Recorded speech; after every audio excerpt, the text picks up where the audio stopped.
AP దేవాదాయ శాఖ మంత్రి ఆనం రామనారాయణ రెడ్డి ఇలాకాలో ఇసుకాసురులు బరితెగించారు. అనుమతులు లేకుండా వేల టన్నుల ఇసుకను రాష్ట్ర సరిహద్దులు దాటించేస్తున్నారు. వందల ట్రాక్టర్లు టిప్పర్లతో అక్రమ రవాణా చేస్తున్నారు.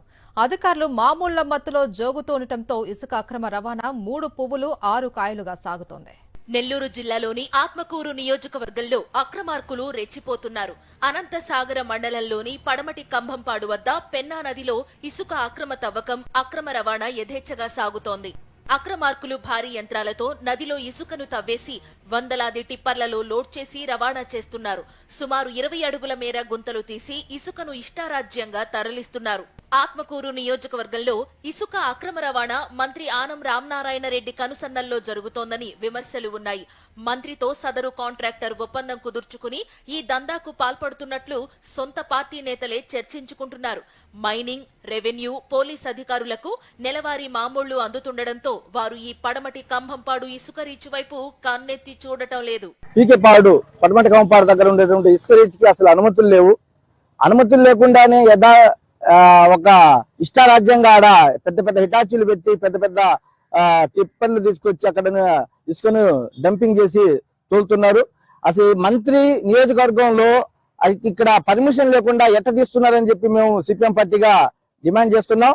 ఆ గతంలో ఏం చెప్పారంటే సంవత్సరంలో అక్కడ ఈ టీడీపీ నాయకులు ఏం చెప్పారంటే అక్కడ లోడేస్తున్నారు, తీసేస్తున్నారు అని చెప్పి పెద్ద పెద్ద ఆగితం చేశారు. కానీ ఈ రోజు అక్కడ వాళ్ళే ఆ టీడీపీ నాయకులే ఈ రోజు వాళ్ళకు సంబంధించిన మనుషుల్ని పెట్టి అసలు అనుమతి లేకున్నటువంటి ఆ ఇసుక రీచ్ని తోడేస్తున్నారు. మొత్తం అక్కడ ఉండేటువంటి హైవే దగ్గరకు వెళ్ళేటువంటి అక్కడ మొత్తం కొండలాగా డంపింగ్ చేస్తున్నారు.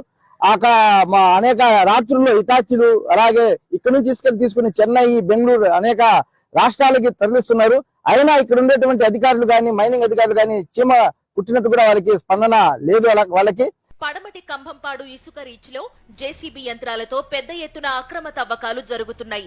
అయితే ఉచిత ఇసుక విధానంతో తమకు ఉపాధి దక్కేదని, కానీ అక్రమార్కులు భారీ యంత్రాలతో తవ్వకాలు చేయడం వల్ల ఉపాధి కోల్పోతున్నామని స్థానికులు ఆవేదన వ్యక్తం చేస్తున్నారు.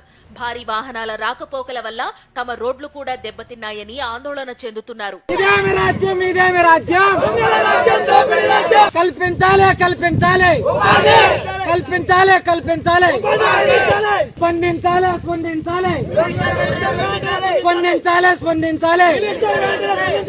సోమశిల పోలీస్ స్టేషన్ పరిధిలో పడమటి కంభంపాడు రీచ్ ఉండడంతో ఆ సబ్ డివిజన్ లోని పోలీసులకు పెద్ద ఎత్తున మామూళ్లు వెళుతున్నాయన్న ప్రచారం జరుగుతోంది. డీఎస్పీ స్థాయి నుంచి సిఐ, ఎస్ఐలకు నెలవారీ మామూళ్లు ఇవ్వడంతో అధిక లోడ్ తో వాహనాలు వెళుతున్నా పోలీసులు, మైనింగ్ అధికారులు పట్టించుకోవడం లేదని స్థానికంగా ఆరోపణలు వినిపిస్తున్నాయి.